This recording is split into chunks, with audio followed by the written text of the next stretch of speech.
platform. Sutra. Complied by his disciple Phardhoi. Taisho Tripitaka 2008. Translated into English by Buddhist Text. Translation Society. Chapter 10, Final Instructions. One day the master summoned his disciples Fa Hai, Chi Cheng, Fa Ta, Shen Hui, Chi Cheng, Chi Tiong, Chi Che, Chi Tao, Fa Chen and Fa Ju, and said to them, "You are not like other people. After my passage into extinction, you should each be a master in a different direction. I will now teach you how to explain the Dharma without deviating from the tradition of our school. First bring up the 3 classes of Dharmadhars. And then use the 36 pairs of opposites, so that, whether coming or going, you remain in the Bodhi Mandala. While explaining all the Dharmas, do not become separated from your self-nature. Should someone suddenly ask you about a Dharma, answer him with its opposite. If you always answer with the opposite, both will be eliminated and nothing will be left, since each depends on the other for existence. The 3 classes of Dharma doors are the heaps, the realms, and the entrances. The 5 heaps are form, feeling, perception, impulses, and consciousness.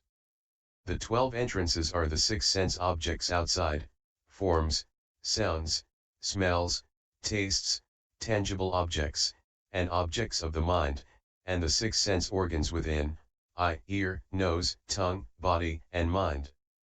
The 18 realms are the 6 sense objects, the 6 sense organs and the 6 consciousnesses.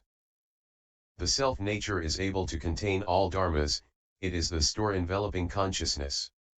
If one gives rise to a thought, it turns into consciousness, and the 6 consciousnesses are produced which go out the 6 organs and perceive the 6 sense objects. Thus the 18 realms arise as a function of the self-nature. If the self-nature is wrong, it gives rise to 18 wrongs, if the self-nature is right it gives rise to 18 rights. Evil functioning is that of a living being, while good functioning is that of a Buddha. What is the functioning based on?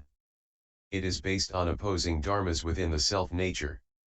External insentient things have 5 pairs of opposites, heaven and earth, sun and moon, light and darkness, yin and yang, and water and fire.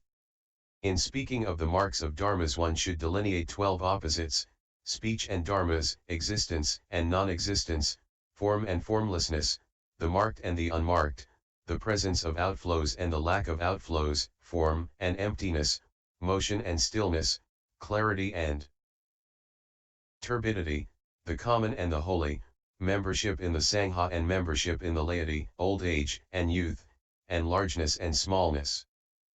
From the self-nature 19 pairs of opposites arise, length and shortness, deviance and orthodoxy, foolishness and wisdom, stupidity and intelligence, confusion and concentration, kindness and cruelty, morality and immorality, straightness and crookedness, reality and unreality, danger and safety, affliction and bodhi, permanence and impermanence, compassion and harm, joy and anger, generosity and stinginess. Advance and retreat, production and extinction, the Dharma body and the form body, the transformation body and the reward body. The Master said, if you can understand and use these 36 pairs of opposites you can connect yourself with the dharmas of in the sutras and avoid extremes, whether coming or going. When you act from your self-nature in speaking with others, you are separate from external marks while in the midst of them and separate from inward emptiness while in the midst of emptiness. If you are attached to marks, you will add to your wrong views, and if you grasp at emptiness, you will increase your ignorance. Those who grasp at emptiness slander the sutras by maintaining that written words have no use. Since they maintain they have no need of written words, they should not speak either, because written words are merely the marks of spoken language. They also maintain that the direct way cannot be established by written words, and yet these 2 words, not established, are themselves written. When they hear others speaking, they slander them by saying that they are attached to written words. You should know that to be confused as they are may be permissible, but to slander the Buddha Sutras is not. Do not slander the sutras, for if you do, your offense will create countless obstacles for you. One who attaches himself to external marks and practices dharmas in search of truth, or who builds many bodhi mandalas and speaks of the error and evil of existence and non-existence, will not see his nature for many eons. Listen to the Dharma and cultivate accordingly. Do not think of the 100 things, for that will obstruct the nature of the way. Listening without cultivating will cause others to form deviant views. Simply cultivate according to the Dharma, and do not dwell in marks when bestowing it. If you understand, then speak accordingly, function accordingly, practice accordingly, and act accordingly, and you will not stray from the basis of our school. If someone asks you about a meaning, and the question is about existence, answer with non-existence. If you are asked about non-existence, answer with existence. Asked about the common life, answer with the holy life. Asked about the holy life, answer with the common life. Since in each case the two principles are interdependent, the meaning of the middle way will arise between them. If you answer every question with an opposite, you will not stray from the basic principle. Suppose someone asks, "What is darkness?" You should answer, "Brightness is the cause and darkness the condition." When there is no brightness, there is darkness. Brightness reveals darkness and darkness reveals brightness. Since opposites are interdependent, the principle of the middle way is established. Answer every question that way, and in the future, when you transmit the Dharma, transmit it in the way I am instructing you. Then you will not stray from the tradition of our school. In the 7th month of the year Gensu, the first year of the Taichi and Yenho reigns, ca 712 AD, the master sent his disciples to Sunza to build a pagoda at Kuo-en Temple. He ordered them to hurry the work, and it was completed by the end of the summer of the following year. On the first day of the 7th month he gathered his disciples together and said, "In the 8th month I wish to leave this world. Those of you with doubts should ask about them soon, so that I may resolve them for you and put an end to your confusion, because when I am gone there will be no one to teach you." Hearing this, Fa Hai and the others wept. Only Shen Hui was unmoved and did not cry. The master said, "Little master Shen Hui has attained to the equality of good and evil. He is not moved by blame or praise and does not feel sadness or joy. None of the rest of you have attained that. All these years on the mountain, how have you been cultivating? Now you cry. Who are you worrying about? Are you worrying that I don't know where I'm going? I know where I'm going. If I didn't know, I wouldn't have been able to tell you about it in advance. No doubt you are crying because you don't know where I am going, but if you knew you wouldn't need to cry. Originally the Dharma nature is not produced or extinguished, it does not come or go. All of you sit down, and I will recite a verse called the True False Motion Stillness verse. If you take it up and recite it, you will be of the same mind as I am. If you rely on it to cultivate, you will not stray from the true principle of our school. The assembly bowed and begged the master to recite the verse. There is nothing true in anything. So don't view anything as true. If you view anything as true, your view will be completely false. You can know what is true by yourself. Being apart from the false is the truth of the mind. When your own mind is not apart from the false and lacks the truth, then where is the truth? Sentient beings understand motion. Insentient beings do not move. If you cultivate the work of non-movement, like insentient beings, you will not move. If you seek the true non-movement, in movement, there is non-movement. Non-movement is non-movement. Things without sentience lack the Buddha seed. Fully able to discriminate among marks, but unmoving in the primary meaning, the very act of viewing in this way, itself is the function of true suchness. I tell you, students of the way, apply your minds with effort and take care, at the gate of the great vehicle. Do not grasp the wisdom of birth and death. If there is response at these words, Then let us discuss the Buddha's meaning together. If there is no response, join your hands together and make others glad. The basis of this school is non-contention. Contention is not the meaning of the way. For in grasping at the Dharma doors of contradiction and contention, the self-nature enters birth and death. When the followers heard this verse, they understood its meaning and bowed down before the Master. They made up their minds to practice in accord with the Dharma and not to argue, knowing that the great Master would not remain long in the world.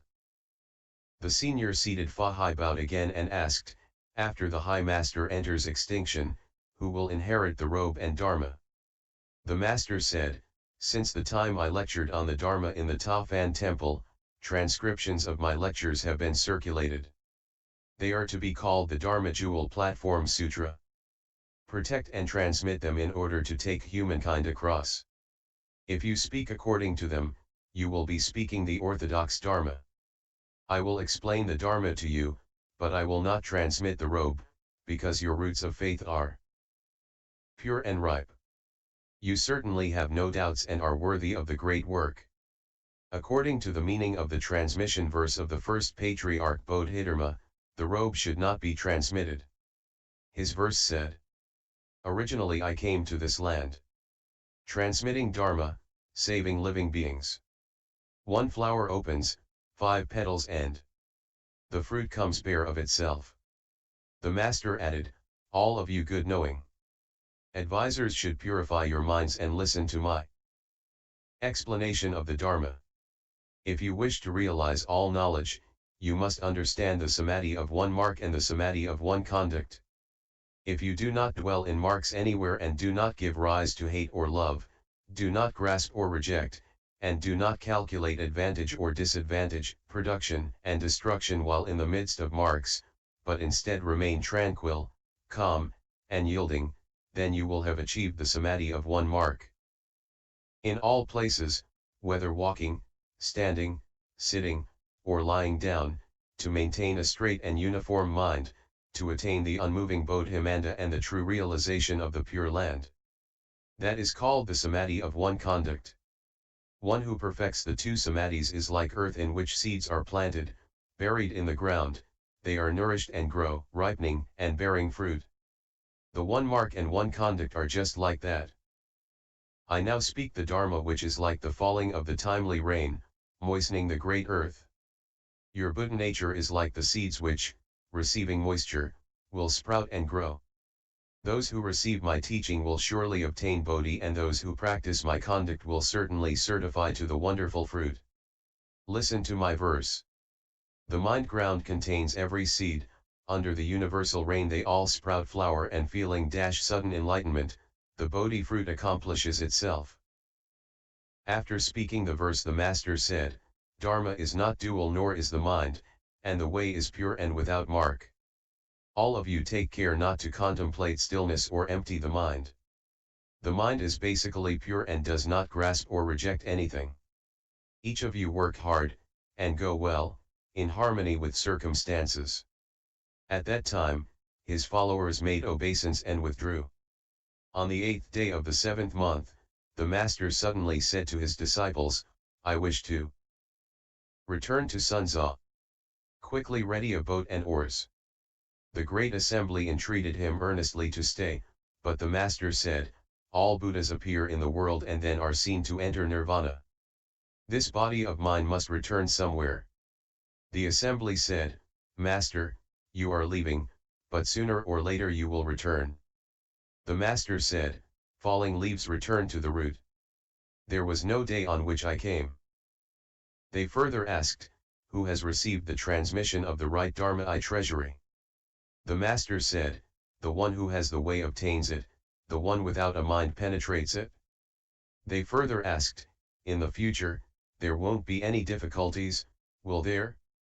The Master said, 5 or 6 years after my extinction, a man will come to take my head. Listen to my verse. Offerings to the parents with bowed head. There must be food in the mouth.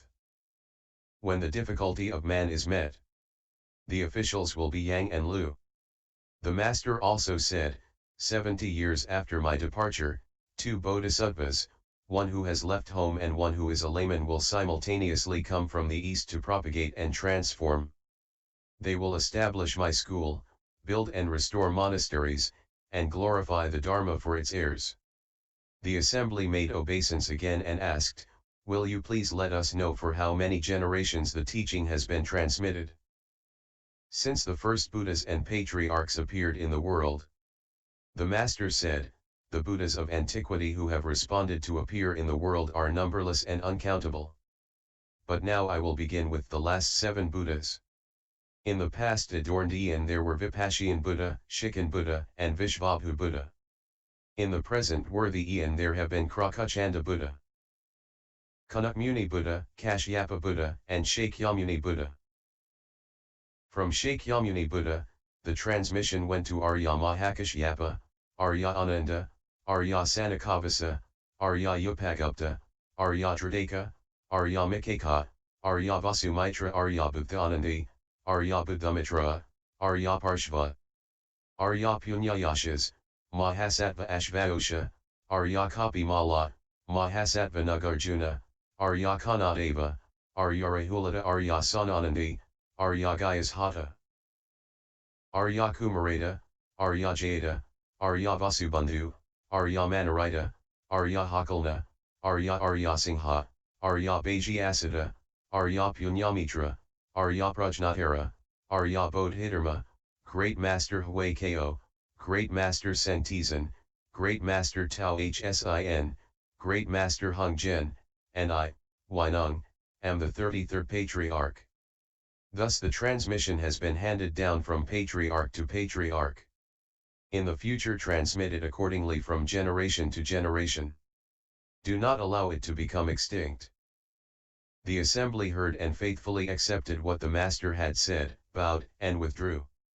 On the 3rd day of the 8th month of the year Kichou, the 2nd year of the Xian Tian reign, AD 713, after a meal in Kuo-en Temple, the Master said, "Each of you take your seat, for I am going to say goodbye."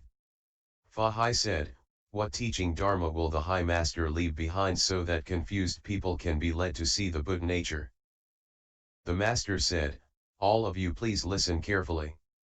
If those of future generations recognize living beings, they will have perceived the Buddha nature. If they do not recognize living beings, they may seek the Buddha throughout many eons, but he will be difficult to meet. I will now teach you how to recognize the living beings within your mind and how to see the Buddha nature there. If you wish to see the Buddha, simply recognize living beings, for it is living beings who are confused about the Buddha, and not the Buddha who is confused about living beings. When enlightened to the self-nature, the living being is a Buddha. If confused about the self-nature, the Buddha is a living being. When the self-nature is impartial, the living being is the Buddha. When the self-nature is biased, the Buddha is a living being. If your thoughts are devious and malicious, the Buddha dwells within the living being, but by means of one impartial thought, the living being becomes a Buddha. Our minds have their own Buddha, and that Buddha is the true Buddha. If the mind does not have its own Buddha, where can the true Buddha be sought? Your own minds are the Buddha, have no further doubts. Nothing can be established outside the mind, for the original mind produces the 10,000 dharmas. Therefore the sutras say, the mind produced, all dharmas are produced, the mind extinguished, all dharmas are extinguished. Now, to say goodbye, I will leave you a verse called the Self-Nature's True Buddha verse. People of the future who understand its meaning will see their original mind and realize the Buddha way. The verse runs: the true suchness self-nature is the true Buddha. Deviant views, the 3 poisons, are the demon king. At times deviant confusion. The demon king is in the house. But when you have proper views, the Buddha is in the hall. Deviant views, the 3 poisons produced within the nature, are just the demon king come to dwell in the house.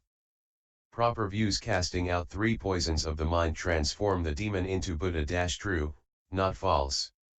Dharma body, reward body, and transformation body, Fundamentally, the three bodies are one body. Seeing that for yourself within your own nature is the Bodhi cause for realizing Buddhahood. The pure nature is originally produced from the transformation body. The pure nature is ever present within. The transformation body, one's nature leads the transformation body down the right road. And in the future the full perfection is truly without end. The root cause of purity is the lust nature, for once rid of lust the substance of the nature is pure. Each of you, within your natures, abandon the 5 desires. In an instant, see your nature, it is true.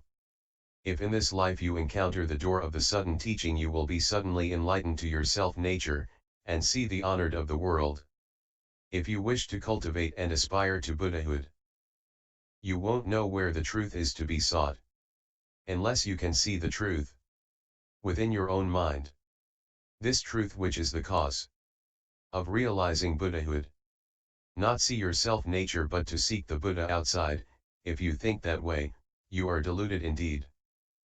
I now leave behind the Dharma door of the sudden teaching to liberate worldly people who must cultivate themselves. I announce to you and to future students of the way, if you do not hold these views you will only waste your time. Having spoken the verse, the Master continued, all of you should take care. After my extinction, do not act with worldly emotion. If you weep in sorrow, receive condolences, or wear mourning clothes, you are not my disciples, for that is contrary to the proper Dharma. Simply recognize your own original mind and see your own original nature, which is neither moving nor still, neither produced nor extinguished, neither coming nor going, neither right nor wrong, neither dwelling nor departing. Because I am afraid that your confused minds will misunderstand my intention, I will instruct you again so that you may see your nature. After my extinction, continue to cultivate accordingly, as if I were still present. Should you disregard my teaching, then even if I were to remain in the world, you would obtain no benefit. He further spoke this verse. Firm, firm, do not cultivate the good. High, high, do not do evil. Still, still, cut off sight and sound. Vast, vast, the mind unattached. After speaking this verse, the Master sat upright until the 3rd watch, when suddenly he said to his disciples, I am going. In an instant he changed, and a rare fragrance filled the room. A white rainbow linked with the earth, and the trees in the wood turned white. The birds and the beasts cried out in sorrow. In the 11th month, a dispute arose among the officials, disciples, Sangha, and laity of the 3 countries of Kuangzhou, Silza, and Sunza as to who should receive the true body. As they could not agree, they lit incense and prayed, saying, the Master will be returned to the place indicated by the incense smoke. The smoke went directly to Tsokai, and so, on the 13th day of the 11th month, the reliquary and the transmitted robe and bowl were returned there. In the following year, on the 25th day of the 7th month, the body was removed from the reliquary and disciple Fang Pian anointed it with incense paste. Remembering the prophecy that his head would be taken, the disciples wrapped sheets of iron and lacquered cloth around his neck for protection and then placed his body in the pagoda.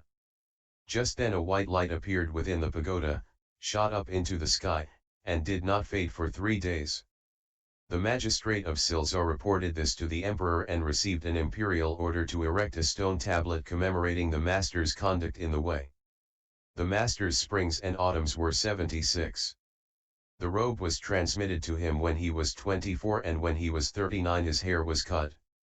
For 37 years he spoke Dharma to benefit living beings. 43 men inherited his Dharma, and an uncountable number awoke to the way and overstepped the common lot. The robe of belief transmitted from Bodhidharma, the Mona robe and precious bowl conferred by Emperor Changtsung, as well as the lifelike image sculpted by Fang Pian and other articles of the way, were entrusted to the attendant in charge of the stupa and were permanently retained at the Bolarm Bodhimandala for the Bodhimanda's protection. The Platform Sutra has been transmitted to set forth the principles of our school, to glorify the Triple Jewel, and to benefit all living beings. Back. And PFS